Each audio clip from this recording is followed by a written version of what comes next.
Forsætisráðherra, félaga viðskiptaráðs og aðrir góðu gestir. Ég vil byrja á því að þakka ykkur fyrir að koma hingað í dag og leið fagna ég því hversu breiður hópur fólks lætur sig þetta viðfangsefni varða. Alþjóðageirinn hefur snertifleti víða og í raun óhætt að segja að við séum ekki að ræða vaxtagrundvöll afmarkaðshluta hagkerfisins, heldur hagkerfisins í heild. Ef við stefnum að sjálfbærum hagvexti, þá þurfum við að finna þessa margumræddu 1000 milljarða einhvers staðar. Það skiptir í raun ekki máli hvort við ætlum okkur að vaxa hægt eða hratt, sama verkefni bíður okkar. Ef við ætlum ekki að ganga á náttúruauðlindir landsins, þurfum við að byggja fleiri stoðir en sterkar auðlindagreinar til að standa undir útflutningi framtíðarinnar. Þegar horft til áskorun og tækifæra hjá fyrirtækjum í alþjóðlegum rekstri á Íslandi eru 3 þættir sem skera sig úr. Framtíðarstefna í peningamálum og þær margþættu áskorunir sem gjaldeyrishöftin skapa.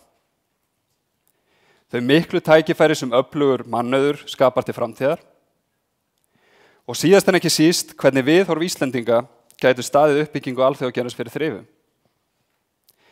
Það velkist líklega enginn í vafa að gjaldeyrishöft eru óheppileg fyrir alþjóðlegan rekstur á Íslandi.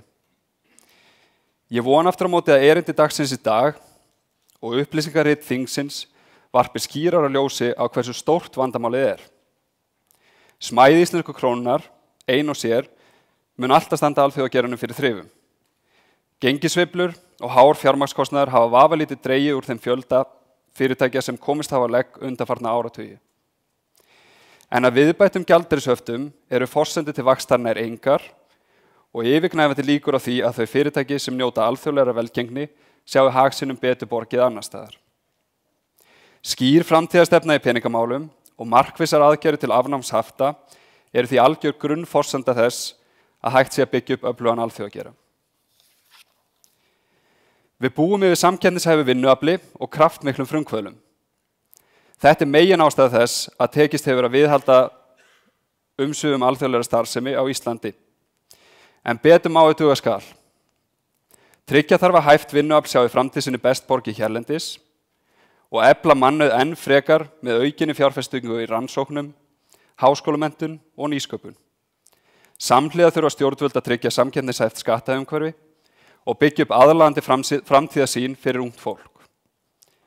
Ísland á að vera land tækifæranna. Síðast en ekki síst þurfum við að huga viðhorfum. Til að njóta ávinnings alþjóðlegra starfsemi til fulls þurfa stjórnvöld, atvinnulíf og almenningur að vera tilbúin að hoppa út í djúpulaugina. Íslendingar vilja geta sótt inn á erlenda markaði en á sama tíma höfum við ekki verið nægjanlega opin fyrir því að hingað komi erlend fyrirtæki, starfsmenn og fjárfesting. Almennt viðhorf til atvinnurekstrar markast ofa tortryggni. Það á ekki að taka áhættu í rekstri og helst hvorki græða né tapa.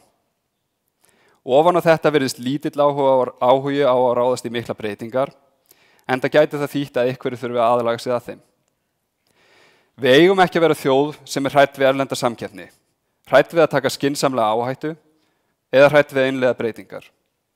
Við eigum þvert á móti að taka breytingum fagnandi og sýna hugrekki og framsýni í stefnumörkun til framtíðar. Ég ætla að láta þetta vera síðustu orðin hér í dag. Frammi bíða okkar veitinga frá öllum heimshornum og ég vona sem flestir hafi tíma til að staldra við og njóta þeirra. Leið og ég þakka fyrir komuna, segi þessu viðskiptaþingi slitið. Takk fyrir.